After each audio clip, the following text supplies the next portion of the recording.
Babalikan natin ang mga kaganapan sa kasalukuyang ginaganap na Bicameral Conference. Ukol pa rin yan sa hatol ng BICAM sa 2025 National Budget. Live sa Manila Hotel, Raymond Dadpaas. Raymond, ano namang mga kaganapan dyan? Yes, sir. Mabilis na naprobahan ang Bicameral Conference Committee report hinggil sa 6.352 trillion pesos na 2025 National Budget.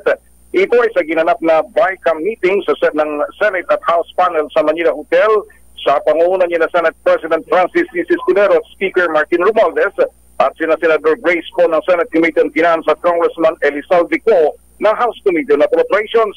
Sa panig ng Senado ay naprobahan ito kasunod ng motion ni Senator Joel Villanueva habang sa Kamara ay sa motion ni Majority Leader Manix Dalipe. Hindi pumirma si Senator Ronald Batu de la Rosa sa BICAM report dahil hindi nasunod ang unang napagkasunduan na bigyan muna sila ng sapat na panahon upang basahin at pag-aralan ng final BICAM report. Mamayang hapon ay nasahan ng mararatify ito sa dalawang kapulungan ng Kongreso. Narito ang bahagi ng approval ng budget.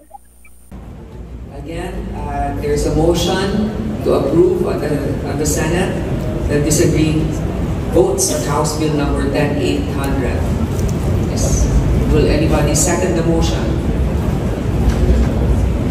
Let me reiterate again my seconding motion, Madam Chair. Thank you, because you were interrupted. I just wanted to make sure that you're still giving your motion. I am not changing my after mind. hearing Senator Biggs and Senator Risa. Thank you. Okay, with that on the part of the Senate, the Bicameral Conference Committee report is hereby approved and adopted. Ito si para sa MBC Network News, ito si Raymond Dadpaas ng DZRH, una sa Pilipinas, una sa Pilipinos. Maraming salamat, Raymond Dadpaas.